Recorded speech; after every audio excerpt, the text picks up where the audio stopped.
A wild kitty appeared, and welcome to Coffee and Anime. So today's episode is going to be about My Hero Academia Season 4, Episode 22. School Festival Start!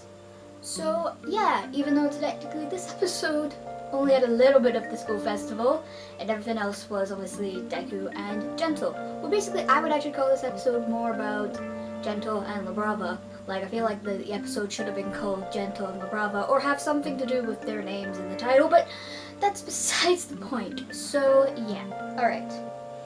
So let's first talk about, in the beginning of the episode, we get to basically see everyone getting ready for the school festival. We sort of see like the pageant bit, so obviously we see class 1B a little bit about, because it's the girl who always stops copycat, of course the girl from the big three, she's in it, and then this other weird girl who always seems to win the beauty pageant, and she has like very long eyelashes, which is really weird. But yeah, so we see that, and of course then we also get to see Mirio is in the car with Eri, and obviously they are making their way to the school, and they're basically just talking about what the schedule is, basically, you know, the concert, the play, and obviously of course the beauty pageant. And of course we get right into what's happening with Deku and Gentle. Of course from the last episode we saw that Deku was able to stop him by like basically having one arm on the cement thing and then using his other hand to basically just flick with the air and obviously shoot down Gentle. So yeah. So in this episode we basically get Gentle and La Brava's backstories. So we get to learn a little more about exactly what brought them together.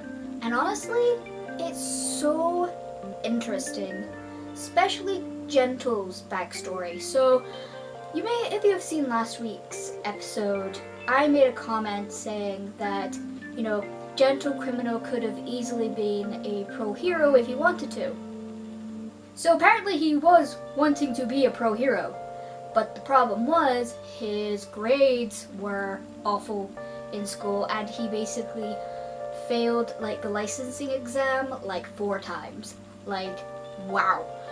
Even though his quirk is actually quite strong, so it's interesting exactly how that works. But again,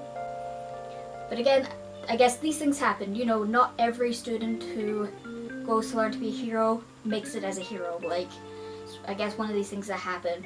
And of course, yeah, so we hear that he didn't exactly have a great time growing up. And then we see that one day, Gentle tries to save someone. And basically, because he sees someone's basically falling off the building with this heavy item, Gentle basically thinks, oh, if I put the little air thing underneath, it can make like a cushion and it will break obviously the guy's fall. But unfortunately it all goes wrong, because as soon as he tries to use his quirk, another hero who tries to save the person falling gets trapped in it, and then the other person bounces off of it, and then obviously the thing that he was holding kind of crushes him. To the point where, like, the way they framed it, I thought the dude was dead. Like, I thought this guy was long gone, and I thought like Gentle accidentally killed someone. But no, it was said that the guy was just heavily injured. So, and that obviously kind of, Gentle's chances of becoming a pro hero plummeted. So yeah, that wasn't gonna happen.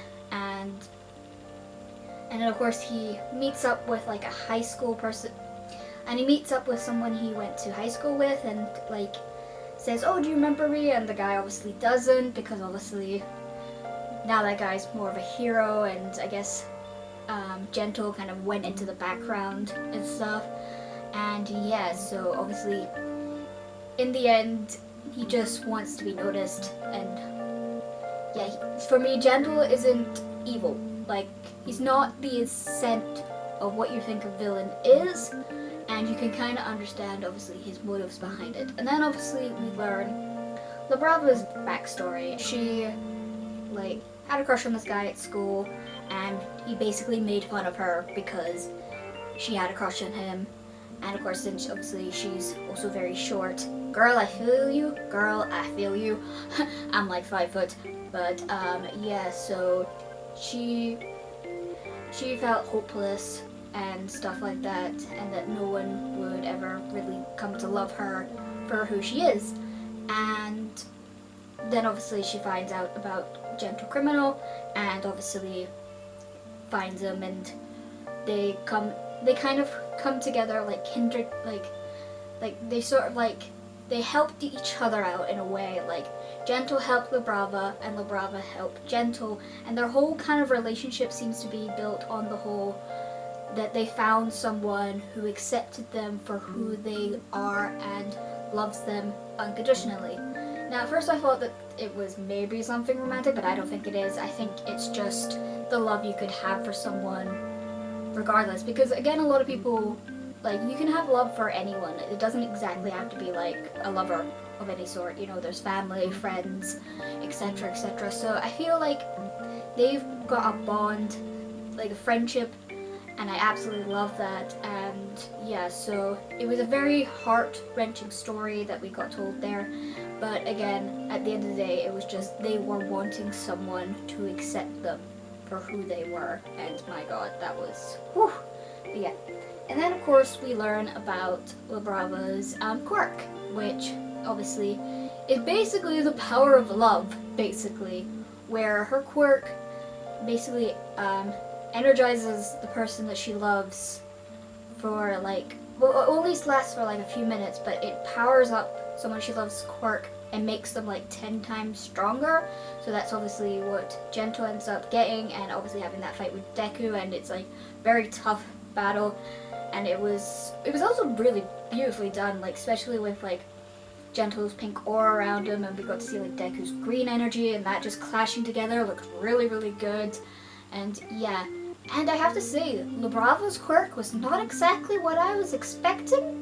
Like, because the way that they talked about like Labrava, they said that she was very good at hacking. So I did think her quirk was going to have something to do with hacking. Like she can hack into anything with like just with her mind or something. Like I thought it would have something to do with hacking. But no, they completely did a 180 and was like, nope, that's not our quirk. But again, at the end of the day, her having that quirk, like, it fits so well, because at the end of the day, it's like these two love each other to the point where, you know, like, Gentle was dead strong because of it, and I like that. And it's also strange, and I also like it because a lot of times when shonens do the whole power of love, blah blah blah, thing happens, you know, it's usually the hero side that always has it, and obviously they win and kick butt. But this time around, obviously it was on the villain side, and it was unfortunately not as powerful as they hoped, and Deku was able to beat them. So yeah, so that was very interesting. So yeah. Now another thing that was quite interesting was something that Deku said, and he said that basically him and Gentle's dream was the same. It was basically the same dream both of them had, and that the fact that their dream no longer is just for them, it's for someone that they care about. And of course for Gentle's sake it's Labrava, and for Deku obviously it's his friends, and obviously he wants Eri to smile and stuff like that. So at this end of this whole thing, Deku gets where Gentle is coming from. Like, he understands why he's doing it, but Deku still obviously doesn't want Gentle to get to the school, because again, it's gonna get cancelled. So yeah. And it also brings up another kind of good point, because the way Gentle's character is kind of set up about, you know, not being able to become a pro hero, a little bit reminds me of Deku in a sense, except obviously Deku didn't have a quirk at that point. Of course, Deku didn't have a quirk to begin with, and Gentle did, but it's one of these things where stuff like this, you can easily become a villain. Because my whole thing, like, I theorized that if the events that happened in the first episode, like, those certain events that happened, they didn't happen, Deku might have been a completely different character, and could have turned out to be a villain, because I've always thought that Deku's like origin story easily could have been a villain's origin story if you really think about it. You know, like basically got tortured in school. No one really believed that he could be a hero. He was always in the sidelines, getting beat up. He meets All Might. All Might ends up telling him to not bother becoming a hero if you're quirkless. And of course, you know, that is quite disheartening. So my theory is, like, if the whole sludge, like if Deku didn't run into like the sludge monster again to try and save Bakugo, that could have easily affected him. But again, I might do a video later on about why I think Deku could have easily became a villain, but I'll save that for that video. But anyways, yeah. That's the other thing I really want to talk about is at the end when like basically Deku has them both pinned down and like the police are coming to grab him. See that there's still a little of Labrava's quirk still working, and Gentle is able to bounce Deku right off of him and basically tries to make the crime that they were committing not so bad, mainly for Labrava, because he was worried that her getting caught with him meant that she was obviously going to be as an accomplice, and obviously she would go to jail herself, and he didn't want that for Labrava. He wants her to have a bright future, and I honestly thought that was so sweet. And yeah, it was something that, again, for me, I really like these characters. They're so interesting, and they're in the gray area, I would say, when it comes to villains. I don't think they are straight up villains, but they're like their whole story and everything was just really well done. And like how Deku basically said to Gentle, actually, you know what? I was wrong. You are one of the toughest people I would have to fight, like, ever. And I don't think it was like for like being as strong as Overhaul, stuff like that. I think mainly because Deku at the end of the day realized he didn't really want to win this fight in a sense, or defeat Gentle Hero, because he learned of how similar they are. Love that. Again, the writing, like, I'm going to do it again. Horikoshi, that man is amazing. Like, my god, making you feel bad for villains. Like, well done there. Well done there. Like, yes, please, like, keep it up, Horikoshi. But yeah, so yeah, that is basically my thoughts on this episode. This episode was so good, so tense, and definitely not exactly what I was expecting from a school festival arc, but still pretty good. So yeah, and then obviously we get the preview, and the next episode's obviously going to be about the school festival and obviously tying all that up. And the last sort of things I want to talk about is basically we're getting 25 episodes in this season, and we're on episode 22, and the next episode in 23 is obviously going to wrap up the school festival arc. So that means we'll have 2 more episodes of something else, which I have heard what we will be getting for those last 2 episodes, if the information seems to be correct of how people were talking about it.